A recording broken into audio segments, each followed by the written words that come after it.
improve your overall business operations. But Justin, over to you, sir. Excellent. Thank you, Thomas. So we put together this report. Our focus is on automotive suppliers and OEMs.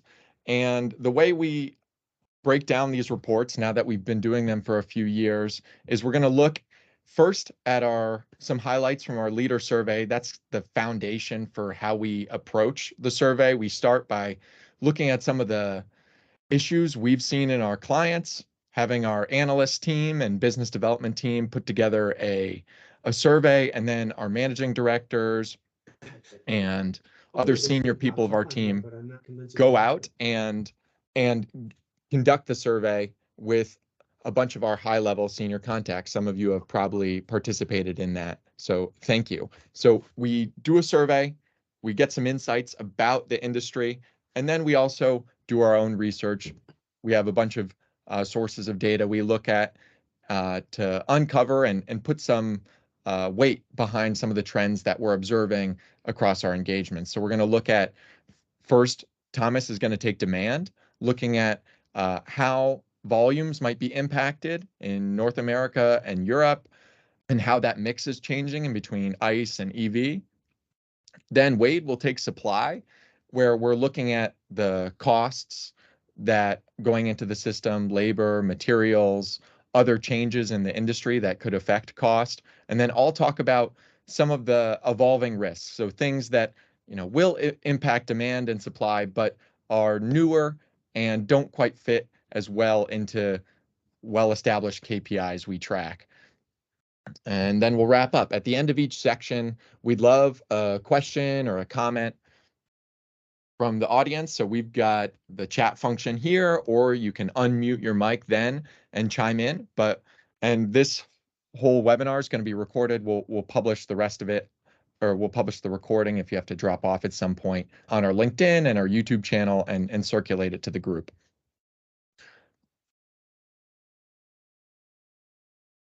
And so the big topics we're going to hit include EV targets and launch delays, our view on pricing since it's quite high, and Thomas isn't going to hit the economic section in this one, but everybody should have the full report. If you don't have a copy, I'll make sure to email you after. Just reach out to me. And then Wade will talk about some commodities, logistics, labor cost, and I'll dig into Chinese competition, nearshoring, and some supply chain traceability concerns that will be big for the industry. So this is our table of contents slide. So if you're ever looking for a slide that you liked during this presentation, I'd recommend starting here in the file on page 5. Now, looking at our leader survey, one of the questions we always ask is, what are the top concerns for the next 6 months? And for OEMs, it was a big mix. There's EV market adoption. A lot of OEMs are seeing slower EV uptick than what they were expecting. Geopolitics is a constant concern, both with China and other key sources. Now, after the semiconductor shortage and COVID, people are much more sensitive, rightfully so. And still supply chain stability from their suppliers. Inflation's a big concern, but not nearly as big of a concern for the supply base. So if you look over on the right-hand side, inflation, cost management, and price recovery was by far the top concern we heard from suppliers in our leader survey as the challenge. Of course, they share a lot of the similar concerns as the OEMs, but that is the main concern. And we've also got some quotes, but I won't dig into that right now because we got a little bit late start. So I'm going to turn it over to Thomas to talk about what we're seeing in terms of demand. First and foremost, thank you all for joining. For anyone returning from our Q2 report, really appreciate it. For anyone that's joining for the first time on one of these, this is our second webinar. We've been doing some of these reports in the past. Any type of feedback, comments at the end of the sections as well, questions, definitely appreciated.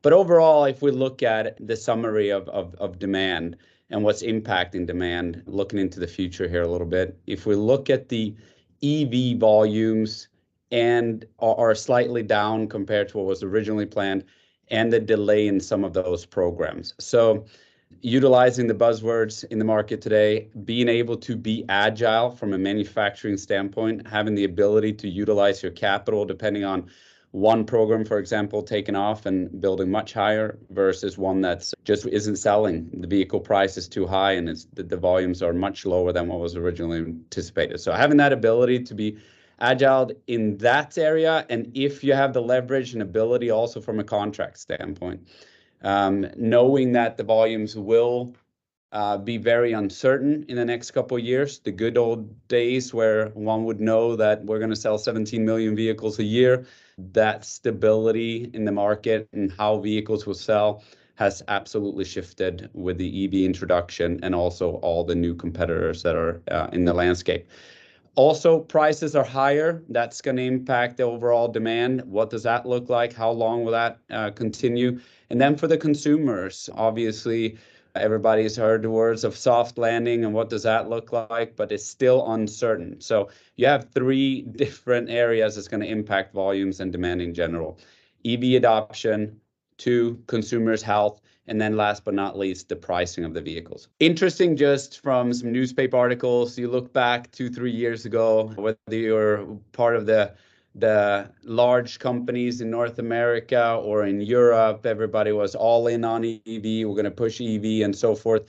We're starting to see a little bit more of a moderation from the communication that yes, EV is coming, there's no question, but maybe not as fast. Interestingly, on that slide there, though, there was I think maybe everybody's probably saw in the news where in North America, a conglomerate of 3,800 plus dealers have gotten together and petitioned the Biden administration to say, you got to slow down on your EV policy because we're just gathering inventory and demand is not as high for EVs as we expected it to be. So that moderation is evident in EV volumes and people starting to push back a little bit. That's a great point. And there is a slide here later on that we'll hit as well, where you'll see for most EV vehicle, the average number of days in inventory lot is 110 days. So yes, some of the EV companies are selling quite well. Of course, we all know Tesla, but some of the other vehicles are not selling as well. And what's also interesting too, from a government regulation standpoint, in Europe, they've taken a little bit of a softer push here. So in the UK, originally, they wanted to eliminate new internal combustion engines by 2030, and now that's changed to 2035, so 5-year delay. So there's not just the industry taking certain steps back, so to speak, it's also government. We're going to talk a little bit about China in a little bit, but while we're on this UK slide, yesterday the EU Commission petitioned the EU to relieve UK, because of Brexit, right? UK imports of batteries into the EU to remove those 10% tariffs that were going to go into effect on January 1st and push it back 3 years, because that's their only way to combat the dominance of China in EV battery. Hasn't been approved yet, but it's been proposed. Yeah, exactly. Yeah, and one final little reason why these government delays are important as well is because there's a interplay between the government targets of when things need to be all EV. Then the OEMs will set their targets, and that cascades down into how suppliers are planning their CapEx. And one of the interesting pieces from a Q3 earnings call from Penske Automotive Group, the dealer group, was pointing out the difference. UK is a country that has more incentives than Italy and Spain. And so the government incentives to buy EVs are helping the UK have a higher number. It's still low and pretty flat, as you see here, than Italy and Spain. So governments need to incentivize people to buy these EVs. And if governments are pushing back their timelines or easing up on their incentives, that's going to have big implications for the realized timelines from the OEMs. That's right. That's right. And if you did not get a chance to read our previous Q2 report that we presented in July-August timeframe, there's a big section on material from China for batteries. So at the end of the day, approximately 80% of the material inside of a battery is coming from China. So if we are having a Cold War with China, which maybe that's provocative, but it's pretty much true. If that's the case, countries are going to push back on having all the money being sent over towards China for these EV launches. But anyways, it's going to be hard for me to ever call IHS S&P Global. It's always going to be IHS to me. But if we look at North America, bottom right-hand corner chart, in 2022, they anticipated X amount of vehicles, EV vehicles being sold the next couple of years. If we look at 2023 data, they have now taken a step back with that as well. In my personal opinion, I have much respect for S&P IHS. I've always worked with them, but I think that they're also being too aggressive with the 2023 data, the black charts there. It's similar to the COVID timeframe. If you go back and look at what IHS presented for volumes in North America during COVID, they were off by about, 500,000 to 1 million vehicles in 2020, 22, 21. So I think that they're being overly aggressive right now with the black bars here on the bottom right-hand corner chart. On the left one, you will see some of the shifts and delays in the launches as well.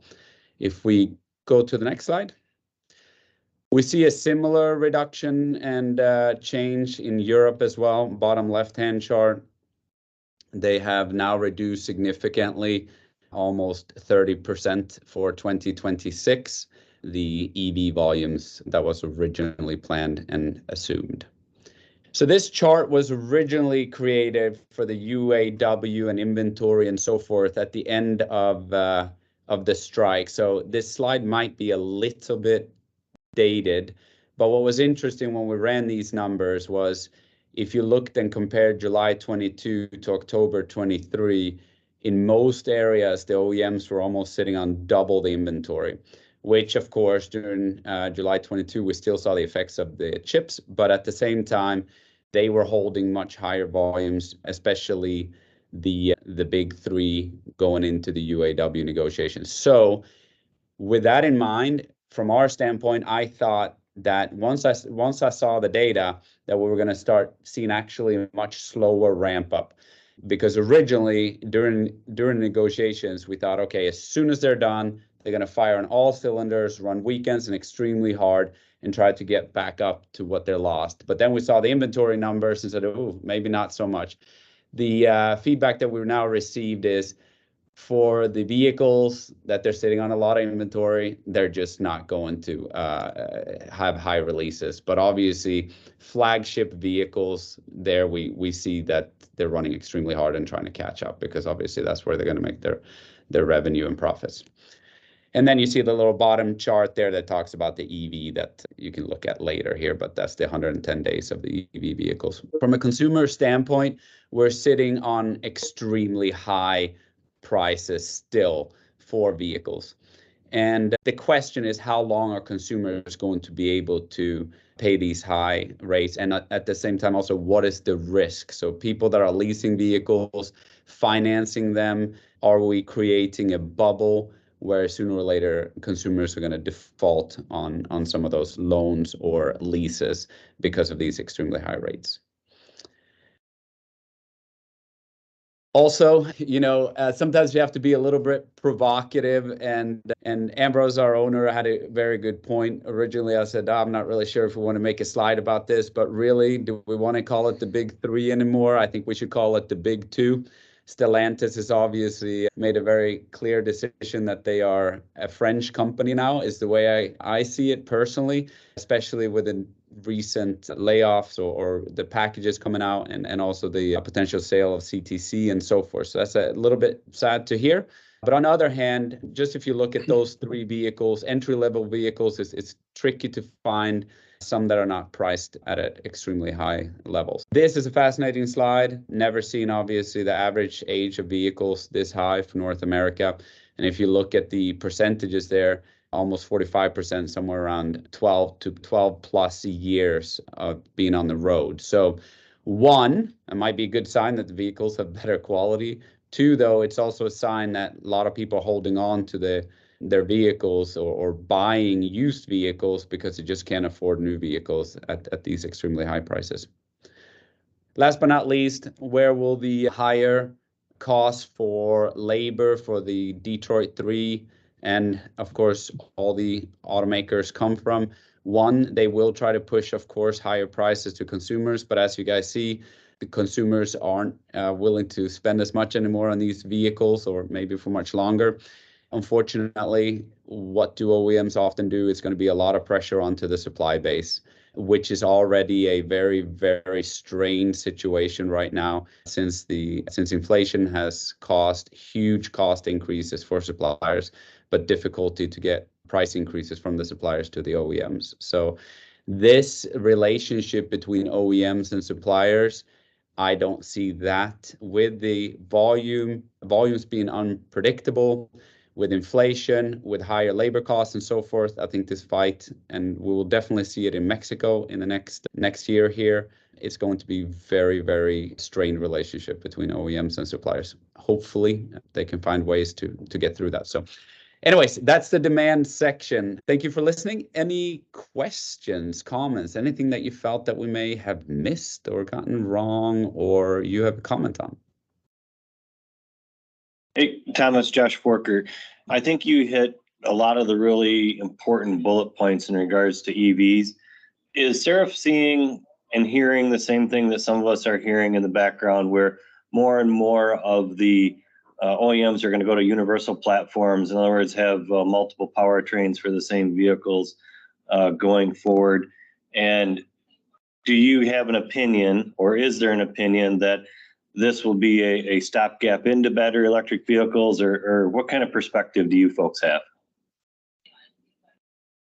That's a great question. Yes, we are hearing that, and I think that they are, in my personal opinion, and would love to hear from the rest of the team, in my opinion, they're trying to figure out what's going to sell and what's going to work right now. And they see this as being now slowed down. So in my opinion, I think that they're going to reevaluate a lot of that here, and they're currently reevaluating the volumes, and obviously we saw a lot of engineering being cut, say from Ford and internal combustion engine and so forth, and now we're seeing collaborations in Europe specifically. Wade and I met with some folks over there where we're seeing collaborations to even make the internal combustion engine even more efficient and better. So trying to figure out avenues in that way, but not sure if that answered your question. And I think maybe somebody else might have a stronger answer. Thomas, can I chime in for a minute? I think we're seeing focus on a common architecture, but we know from the past common architectures have not led to the success that the OEMs liked them or thought they would achieve. So I think we'll see a continued push towards that. EVs are simpler, the skateboard is simpler, the battery can be common, the motors can be common. There are more common elements that can be incorporated into the platforms. So we may see more success with common architecture, and there appears to be a hope both at a supplier level and at an OE level, where with reduced engineering spend, that they'll be able to have a common architecture and leverage more of the spend across more vehicle platforms. Yeah, and my input would be a combination of the two. I think common architectures and common platforms and those kind of things. I think what we're seeing, we're going to talk a little bit about this in the supply section with regard to producing price index and some of those things, and how we're offsetting some of those costs. And it's through carbon architecture is one of the tools in the toolbox to be able to do that. But like Ambrose says, that's not the only solution. That alone won't offset the costs required to be competitive. And that's why we see more. I think they're coming back to saying, okay, what can we do to keep the ICE around, and how can we make that cheaper and more efficient as well? Yeah. Yeah, I mean, that continues to be a hot topic for a lot of us that have an asset intensive footprint. You know, we have a certain finite amount of capacity, and we don't really care what runs across that capacity. But when you book it for one thing and you need it for another thing, it causes a lot of stress and extra cost in the supply chain. So staying close to this and getting this type of data that you're providing from today. I really appreciate it, and I wanted to say thank you for that as well. So, thank you very much, and thank you for joining. Yeah. Anyone else have any questions, comments? Yes, this is Maria Melli. My question is regarding the comment that China is responsible for 20% of the raw material that goes into a battery. 80%. Yeah. Oh, 80%. Yeah, oh, it's 80%. even better than I thought. Do you, is that something that is it just that those materials are naturally coming out of China? Is it that the materials are also available in other continents where it can be developed to mine for them? I'm just looking at a tremendous amount of power coming out of one region of the world that's going to impact pretty much everyone else. What are your thoughts on that? It's a great question, Maria. So I went to an aerospace summit that was really interesting around this regard, and they were talking about the fact that rare earth elements that end up in batteries aren't actually that rare. We call them rare earth elements because our mining of them is rare, but they're really not that rare. So to your point, the elements that are required that China is basically dominating right now at 85% of the world's supply are available everywhere. You can get them. Africa, United States, Russia, Europe, wherever they're available. It's just that China is willing to accomplish the mining and some of the environmental impacts of that mining, whereas the rest of the world is still trying to figure that out. So I think in the last report, in our Q2 report, we addressed this and talked about how we just have to make the investment and go after and get these elements because they are plentiful. Even though we call them rare earth elements, they're plentiful. It's just that China is way ahead of us with regard to mining them. And Europe, Europe and North America have not wanted to do it for many years due to the environmental issues. So they have now dominated the market, driven down the price. They've done a good job. Yeah, they got ahead of us. Thank you very much. Of course. Thank you, Maria. We are starting to see, Maria, that investment to mine those. We're starting to see it, not at the rate that I think is required. They're going to be ahead of us for a long time at the rate with which we're investing, but we are seeing an improvement or increase in that investment. Yeah, and Ambrose, you had a comment there too, and I assume it has to do a bit with Africa and Australia, right? Because those are the continents that we're seeing. It does, and Africa in particular. Right now, we're looking at a major election in the DRC, Democratic Republic of Congo, on December 20th. It's interesting. There was a peaceful transition of power last time. We're hoping that the same party stays in power this time, and it becomes a smooth transition. But a lot of the copper for the world and cobalt from the world come out of that region.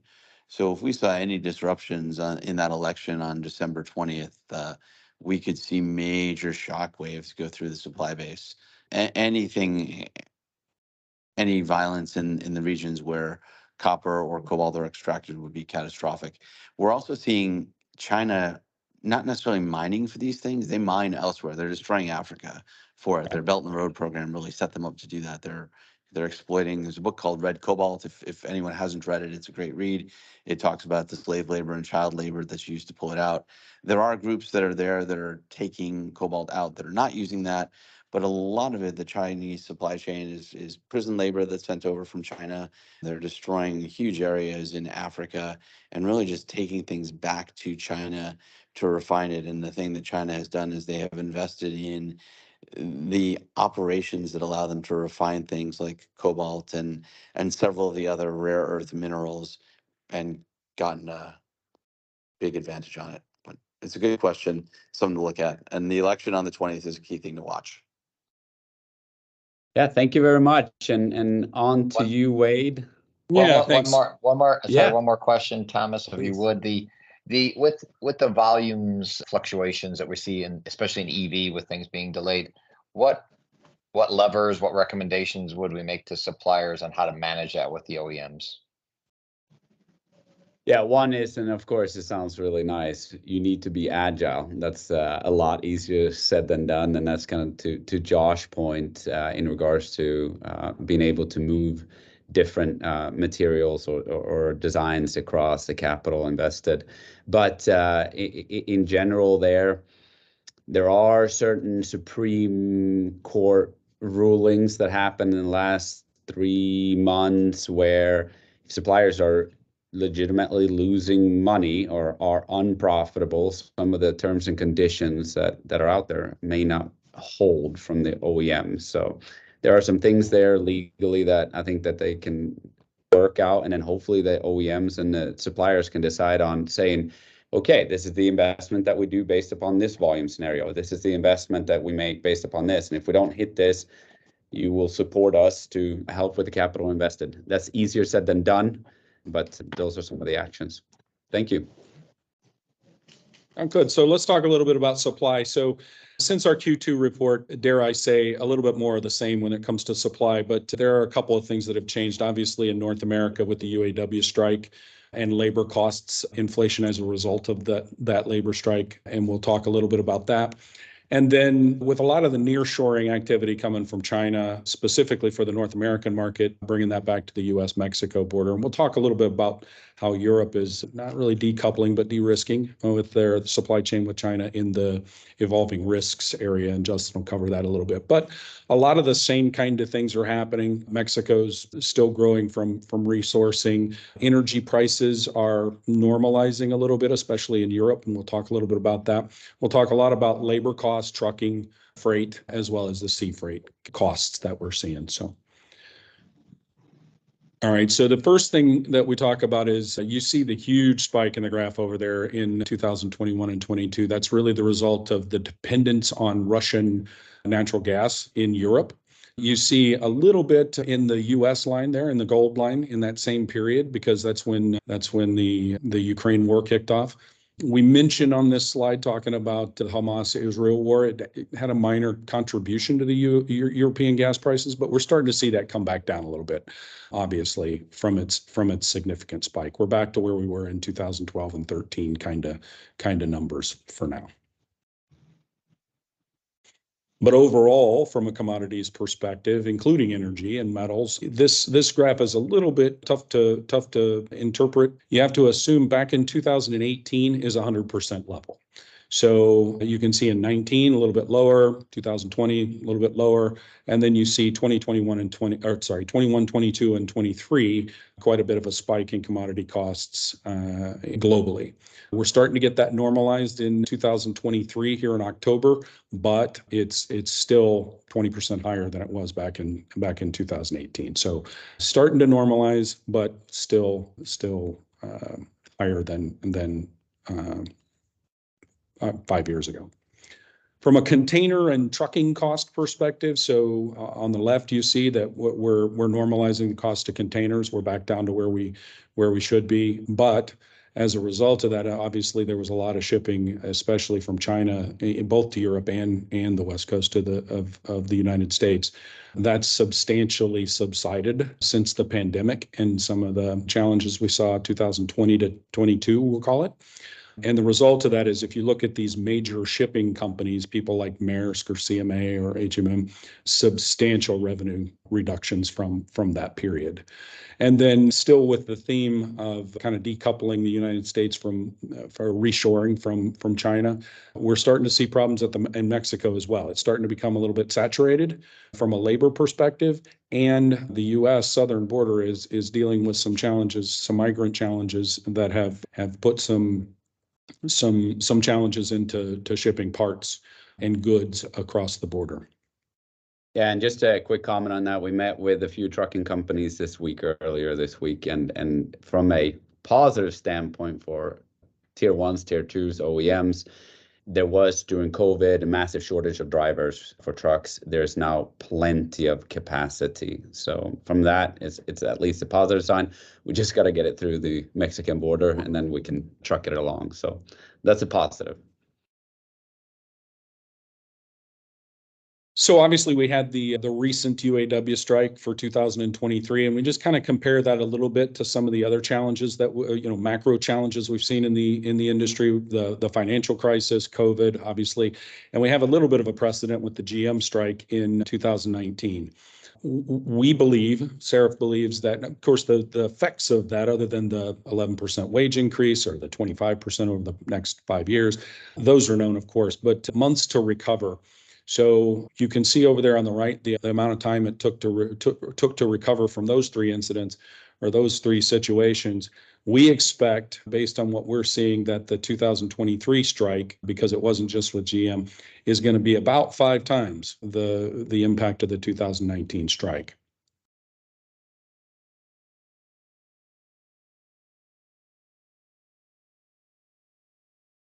So we've talked about this already, to the extent that there's an 11% immediate wage increase for all the UAW, and then another 12% over the next 5 years.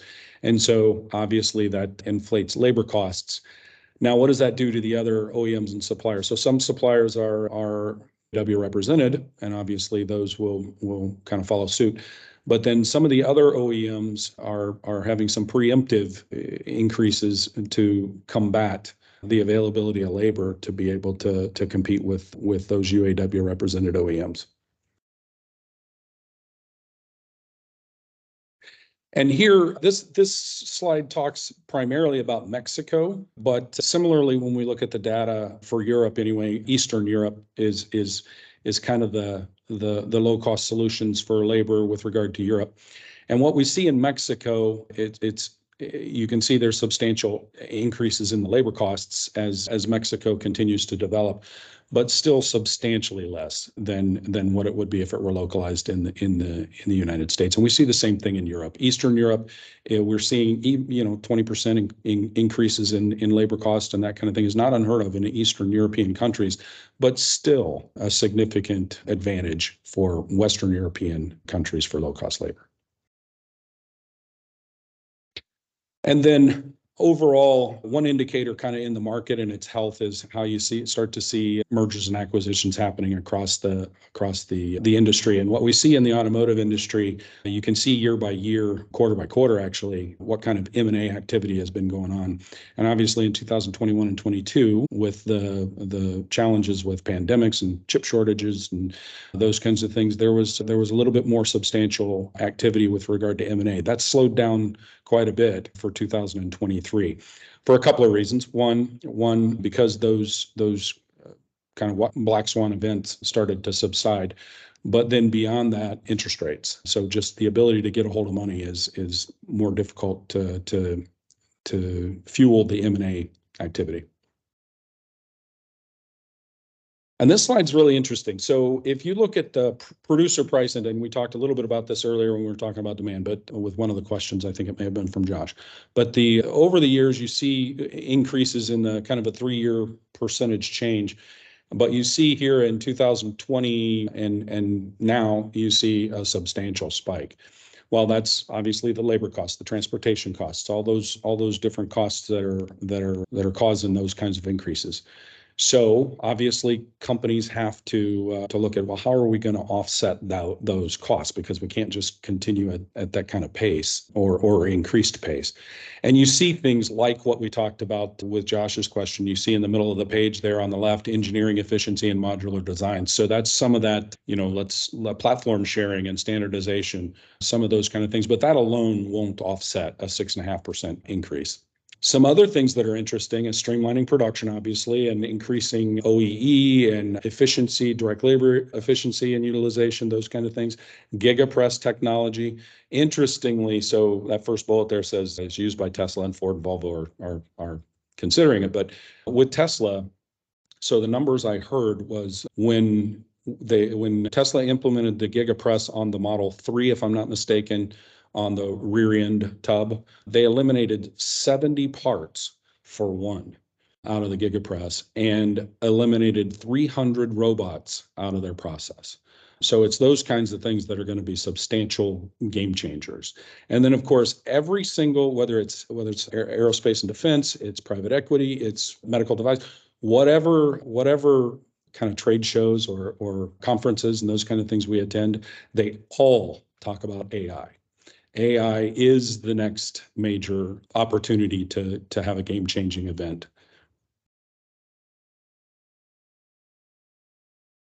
Yeah, and that just one little additional comment from me. I think that one of the main issues that we are seeing in our leader survey and just in the data is the competition for labor. I know in Mexico, I was down there last week, and there was definitely a war for talent as well. Thinking of AI has really good training applications, and that's something that does not take a lot of CapEx to begin to introduce. That's right. And then I think this may be my last slide, but it's kind of changing gears to talk about, so how do you, I lost the presentation. So how do you, manage some of these launches, and how are you successful, even, even if they haven't been delayed?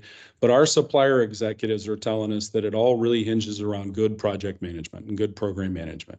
And so some challenges there are, during COVID, you see there in the top bullet, turnover and remote work and communication and collaboration, those kind of things really suffered during COVID and still continue today to some extent, although many are back in the office, but still there's a lot of hybrid work and that kind of thing. Standards being compromised because of uncertainty over the past few years, so on and so forth. And what we're being told is that from the supplier executive, the strength in their program management team is what is going to be the differentiator there. So that gives a little bit about supply and some of the input availability and that kind of thing. Is there any comments or questions around any of that? Yeah, maybe there's a good one from the chat that I just wanted to read that comment so everybody heard in case they didn't see. Justin, let's wait. It sounds like Marco, you also had a question or comment. Okay. Sure. Yeah. No, I just have one question, or actually one comment that I didn't see on the slide. What we see as a potential headwind on the cost for the supply chain is also some anti-dumping law that the International Trade Association is putting on the radar for next year. So some of our suppliers are deeply impacted by increased fees and duties, especially from components coming from China or coming from even Mexico. So that is going to put a big wrench on the supply cost. And what is going to happen is that the squeeze and the supplier squeeze, the tier one squeeze, is going to be even tougher coming up. Right. You mentioned the cost of vehicles going up and eventually settling, ideally next year, or at least there is that question. I don't see that happening, to be honest with you. Also, with the wages coming up for the big three, for the union contract with the big threes, and then I see also some movement with Volkswagen and Tesla to be unionized. So I see more wages going up. I see better, say, capabilities to buy more expensive car from the consumer standpoint. So I don't see the price of vehicles going down, but I see the cost of the suppliers going up, and I don't see really the willing of the OEs to really compensate for that additional cost. So I see the gap getting wider rather than smaller. And one of the biggest pain that at least we experienced in 2023, I don't see getting better in 24, is really to manage the squeeze. Yeah. Yeah, no, that's really good comments. I mean, so with the prices, the costs for suppliers increasing and the reluctance for the OEs to increase pricing on vehicles, that just further squeezes the tier ones, right? And potentially tier twos. So that's going to get difficult. One of the things you brought up was interesting is the tariffs and, well, really tariffs and duties and those kinds of things, which would be interesting for us to take a look at for our next quarterly report, maybe. So I appreciate you bringing that up, because that's something that isn't, I mean, we've looked at it a little, obviously. I just mentioned earlier about the UK and the EU relieving some of those tariffs to be able to compete with China. But overall, the impact of tariffs recently on the supply chain, I don't know that we've really looked at in detail. So it'd be interesting to do that. Thanks for bringing it up. Sure. And I will also to brainstorm with you on that aspect. We see up to 300% duties from China, 40% from Mexico, 50% from Turkey. So then kind of like limit our power to source suppliers basically to United States. So it's a very good point. Thank you for taking it. Yeah, absolutely. Thank you. Yeah, thank you very much. Justin, there was a question you had on the chat, I think. Yeah.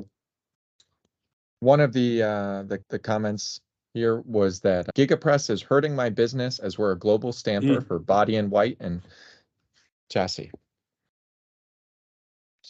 Sure, I suppose that makes some sense with regard to, because Tesla basically brought the gigapresses in-house, right? So just took it away from the supply base and replaced a bunch of parts with one big and aluminum press. So yeah, I don't doubt that that's the case.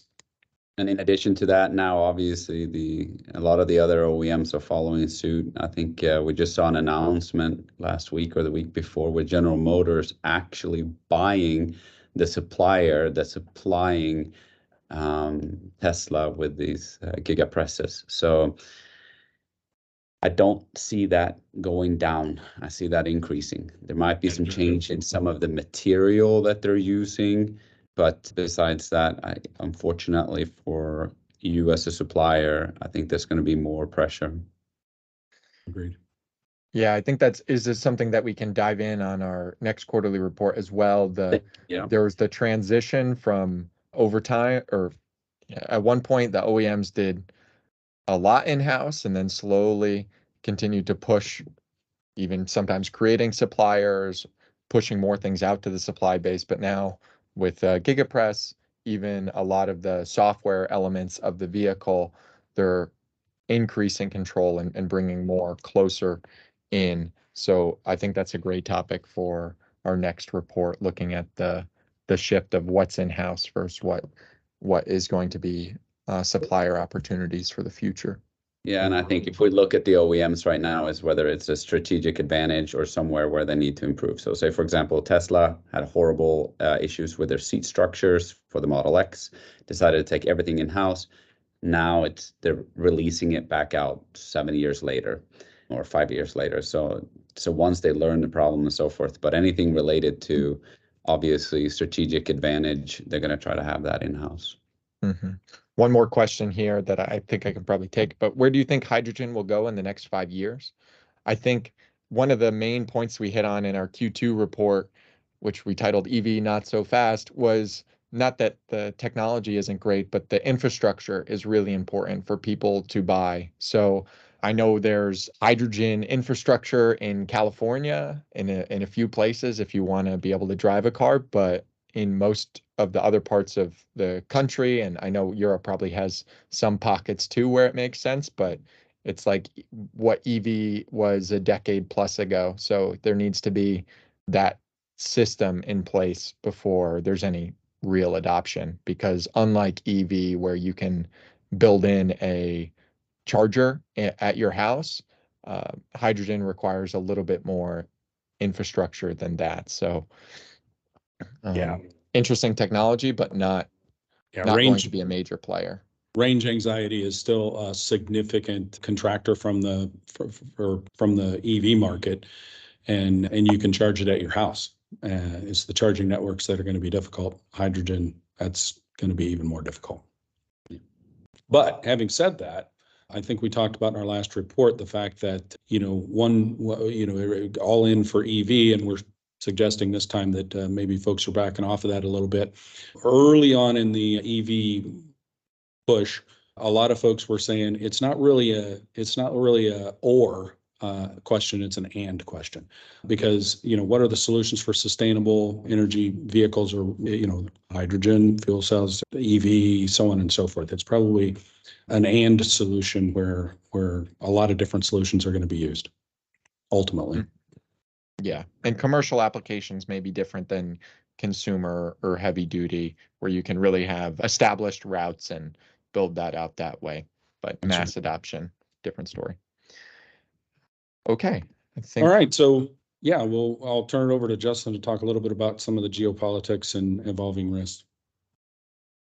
Yeah, so like the other sections, there hasn't been major changes. I think the Israel-Hamas conflict is new, but in terms of overall impact to the automotive industry, it will not be significant. It's not significant now. Obviously, if it turns into something with a much greater escalation involving many more countries explicitly, we'll reserve the right to revise that statement. But for now, even semiconductor impact doesn't have a lot of links to the automotive supply chain. But one of the big things we're seeing is the momentum building, not for Chinese domestically, but Chinese building in North America. They've already in Europe. And so I'll talk about that right now. One of the things we talked a lot about in the Q2 report was the strength of the Chinese EV domestic market, where they had traditionally been weak in internal combustion engine and really relied on the technology transfer and the joint ventures with European, Japanese, and American OEMs. With EV, they've had substantial industrial policy encouraging that develop and supporting a number of companies to grow, as well as big incentives for consumers. So last report, we were showing how they have the dominant share of EV production globally, but the Chinese manufacturers are also increasing the presence in Europe. So here we look that Germany's more than doubled the number of the number of Chinese branded vehicles in the last year. So for the first 9 months of 22 versus first 9 months of 23. Yeah, and when we look at these, also, of course, you look at these, you say, oh, that's not significant numbers. Obviously, 0.7% and 16,000 vehicles. I think it's probably the range of the Corvettes or something like that. But the point is that they built the infrastructure. So if you go back about 6 years ago, there was 4 OEMs. Now there's 9. The volume and the market share will come in, and especially due to the fact that they are so strong from an EV standpoint compared to, and so far ahead compared to several of the North American and the European automakers. Less so and from any sort of from a manufacturing perspective. Just a local anecdote from Dublin here. So I have never seen a BYD on the road here in Ireland. But I happened to be driving through Dublin and stopped at a stoplight and looked up to my right, and there's a enormous brand new BYD dealership full of cars. So much like what you're talking about, okay, there's no BYDs that I've seen on the road, but the infrastructure's there, and they're starting to sell, right? Exactly. And so starting to sell and building more plants. And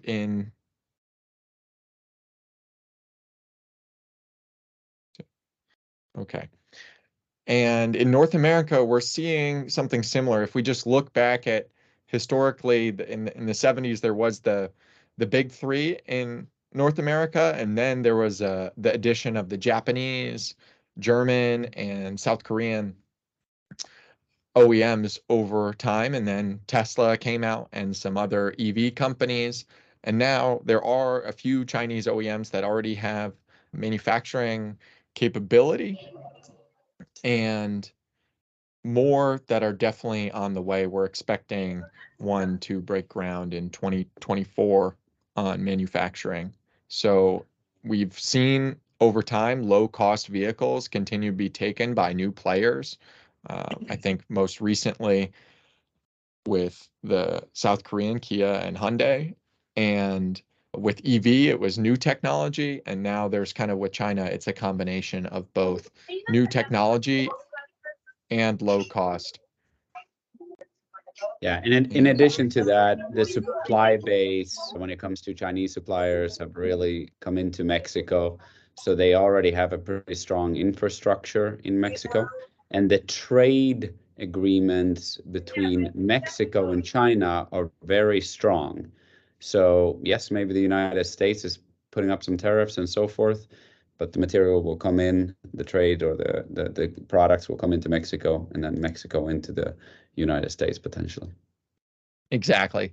And that's what we're looking at a bit here. You can see that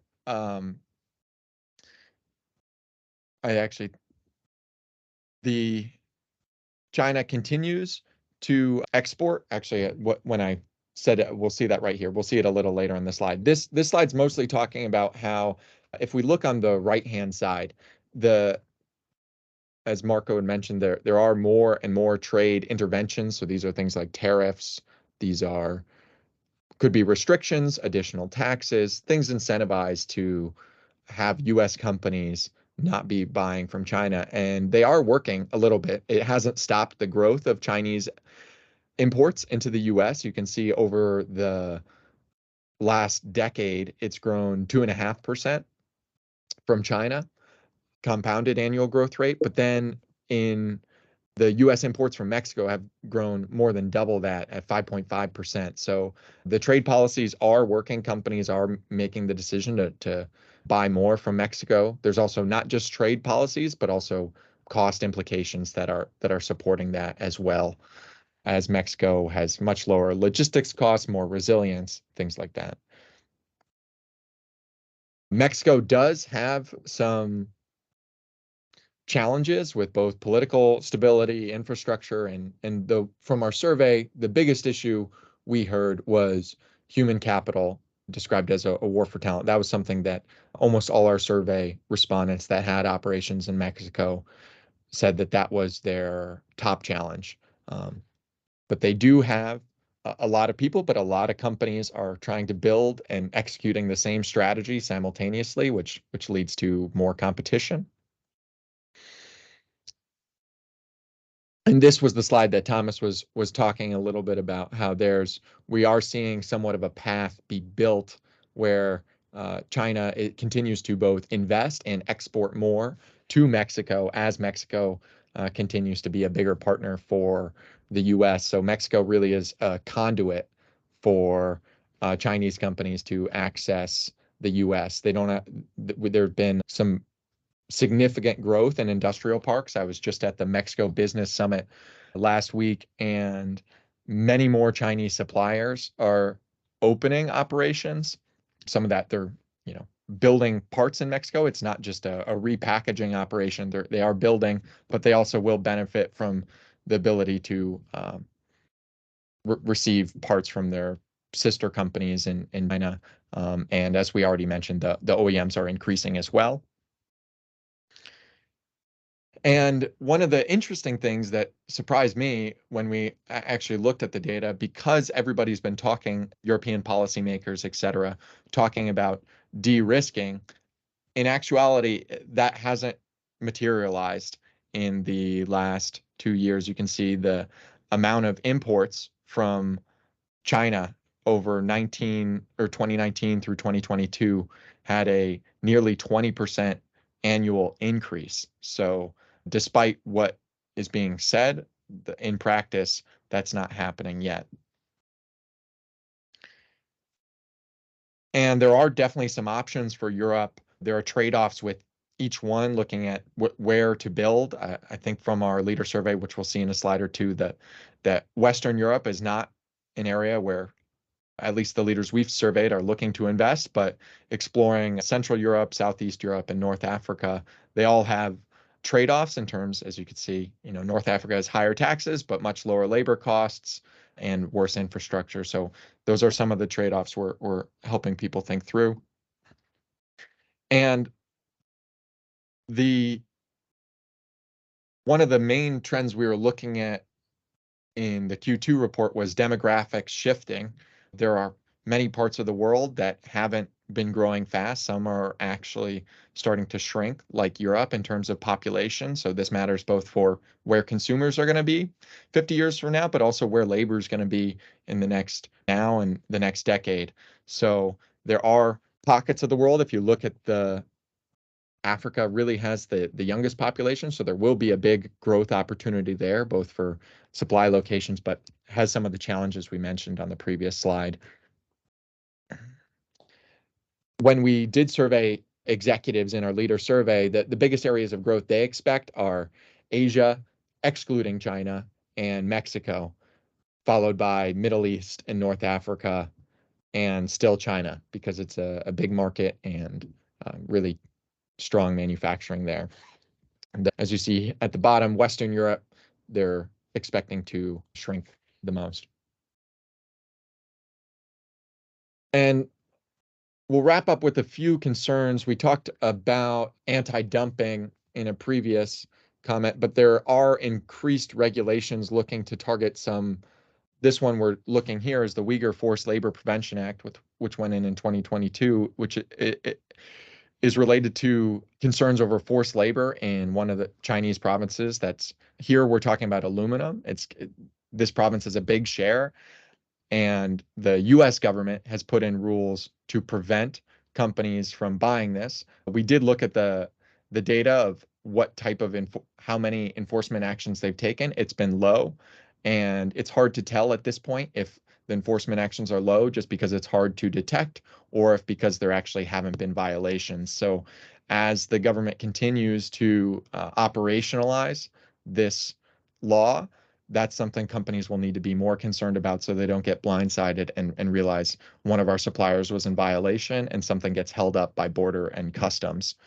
And which fits into the theme of also sustainability and ESG. OEMs, in order to comply with these government rules and targets in both Europe and North America, these terms are getting added in to the contracts with the tier one supply base. And frankly, that's the supply chain is not ready to handle these yet. There needs to be much better tracking and systematic ways to know who your suppliers are, who your sub-suppliers are. And the last topic, the Uyghur Forced Labor Act, is social as part of ESG, but there are also some environmental concerns, as we could see in Europe, where the Corporate Sustainability Reporting Directive is requiring companies to start measuring their CO2 emissions over the next few years. First, it's going to be the large companies, and then all the way down to smaller companies will be forced to report. And this is going to require tracking not only direct emissions at your company, but also sub-suppliers as well, which is really going to require probably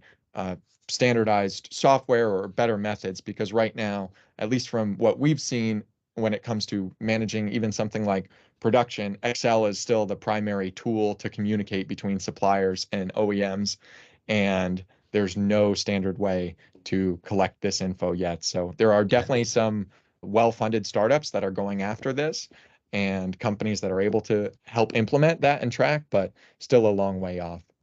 It's a good point. And Justin, I appreciate you bringing this up, because just so for the folks who are listening, keep an eye on your terms and conditions, because at the end of the day, if you sign those, the responsibility is on you as a supplier. And then you have to ask yourself and your organization, one, do we want to take that in the terms and conditions from our clients? But two, if you choose to do so, and from a sales perspective, does your organization actually have the ability to ensure and verify that you are green and that you don't have risk that might come back and bite you later? So just keep an eye. OESA or MEMA have had a few conferences in regards to the changes of the terms and conditions in this space. Yeah, so that's going to wrap up our report webinar for today. Thanks for joining. My apologies for the late start. Do we have any questions in this final section?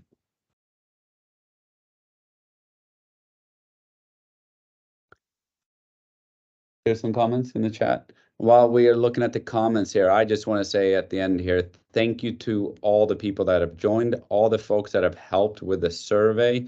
And yes, it's Justin, Wade, and myself here on the screen, but for the entire Seraph team, thank you so very much, because putting a report together like this is not as easy as it may look. There's a little bit of work behind it. So thank you to all the team members and everyone else supporting.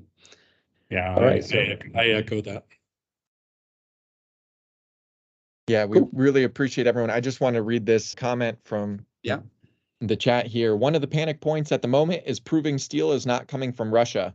We have to prove and warrant that buying steel, or that we're not buying steel that originates in Russia. So I think that that's a good comment. With these types of things, it's going to be whatever is the focus within the political office. So all it takes is probably a few well-timed, there are lots of rules coming out, but a few well-timed media articles, and suddenly one of your suppliers could be in the hot seat. So definitely something to be aware of. And thank you for sharing. Hey, this is. If you didn't get a copy of this report, sorry, Justin, sorry. Who was it? Somebody was just speaking and making a comment. This is Kampu. Just real quick question. Have you guys done a study on long-term viabilities of new entrants? We are hearing, companies like Lordstown and Nikola and a lot of these companies are, I would say, struggling financially. I'm just wondering if you guys have done any type of studies on some of these new entrances, companies like WinFast. Last night I talked to the CEO of WinFast, and they were surprised by the costs of labor in the U.S. and the long-term viability of them setting up in the U.S. and so forth. So I'm just wondering if you guys have done any studies of who should the tier ones or tier twos hitch their wagons to. It's always nice and pretty and shiny to say, hey, you know what, I want to do business with Apple or Amazon vehicles.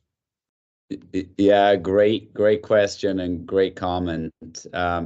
We haven't done a specific study around that because some of them are our clients, so we have to be a bit careful if we come out with a study that shows, yeah, we don't believe in Lucid. So the truth is, I personally actually do. Just they're backed with the Saudis, but so we haven't done a specific study, but we'd be happy to talk to you regarding this because obviously we do look at quarterly reports, we look at earnings, we're looking at how are people able to raise additional funds. We are involved in a few companies that are going through this right now where they have to, if not, they're not going to survive. Obviously, you mentioned Lordstown, which is a very classic example, and then Foxconn is coming in there now and so on and so forth.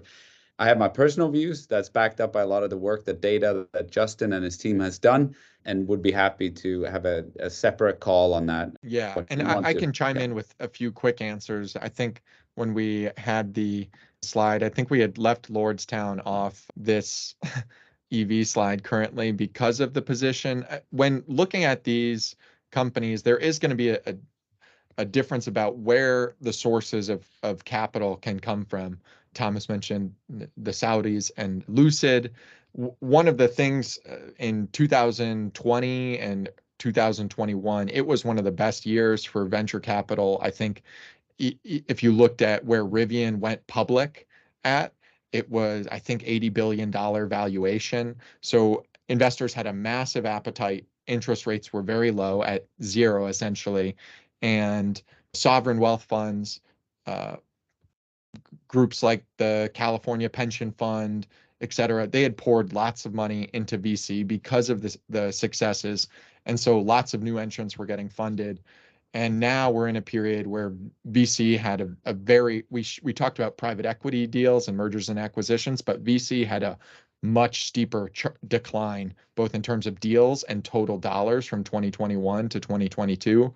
So when looking at any sort of EV company or new technology that you're supplying into, really take a look at their cash position, what they have currently, because they're not going to be able to raise, like if they raise, let's say $100 million or several $100 million in 2020, and they're now burned through most of that they're not going to get, with rates being infinite times, but now at 7%, they're not going to be able to get that type of capital to backfill. So unless they have business and that they're selling to customers, I wouldn't put a lot of faith in new entrants for the next couple of years, but we'll do a deeper study on that.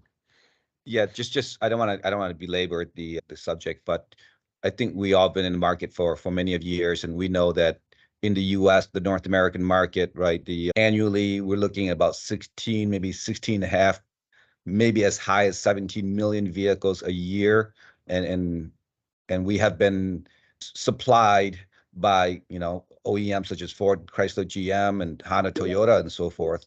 And now with all these new entrances coming in, there's just not enough, I would say, public demand, more than, I would say, 17 million vehicles. So the only way that they could take their market share is take it away from the traditional OEMs that have been doing business for 30, 40, 50 years, or some of them are close to 100 years. And a lot of these new companies is always, we all think that they're going to survive and be as, I would say, lucky as Tesla. And a lot of companies are maybe hitching their wagons to it and spending and investing a lot of capital. And I'm just wondering if we have that sort of data, it would be helpful to people making decisions where to put their capital. Yeah, it's a great comment. One thing that suppliers are doing, because it's a gamble, but let's take, I was in Saudi here a couple of weeks ago, and what are the Saudi Arabians doing to attract suppliers to come in there? And the way they're doing that is that they're working with those suppliers heavily to give upfront money, of course, for engineering and development, but even in many instances, even for capital. So, of course, tooling, no question, but most of the suppliers there to those type of companies are saying, we need the money up front. There's too much risk here. We don't know if you guys are going to survive. And so we expect you to take a massive share in this risk that we're taking. Because you're absolutely right. It's only a play on taking market share. Yeah, and we even talked a bit about, it's not exact parallel, but it was similar in Mexico. What we're seeing is many companies made plans for that same labor. It's like a lot of companies thought, we're going to go to Mexico, labor is going to be cheap, it's good. And when you have a bunch of people doing a simultaneous business case, when they actually go to Mexico, they say, okay, wow, we saw, let's say 10,000 workers, and suddenly 5 companies went in at the same time, and now there's 2,000 for each, which isn't enough to come out. And so it's going to be the same thing with OEM volumes coming in. And so, yeah, your point's right. And I think that'll be a priority for next report. Thank you so much. Well, thank you so much for joining. If you didn't get a copy, jfortier@seraph.com, and I'll make sure you get one. Thank you so much. Thank you all for joining. Guys, have a wonderful holiday season. See you You later. too. See you, Campo. Happy holidays.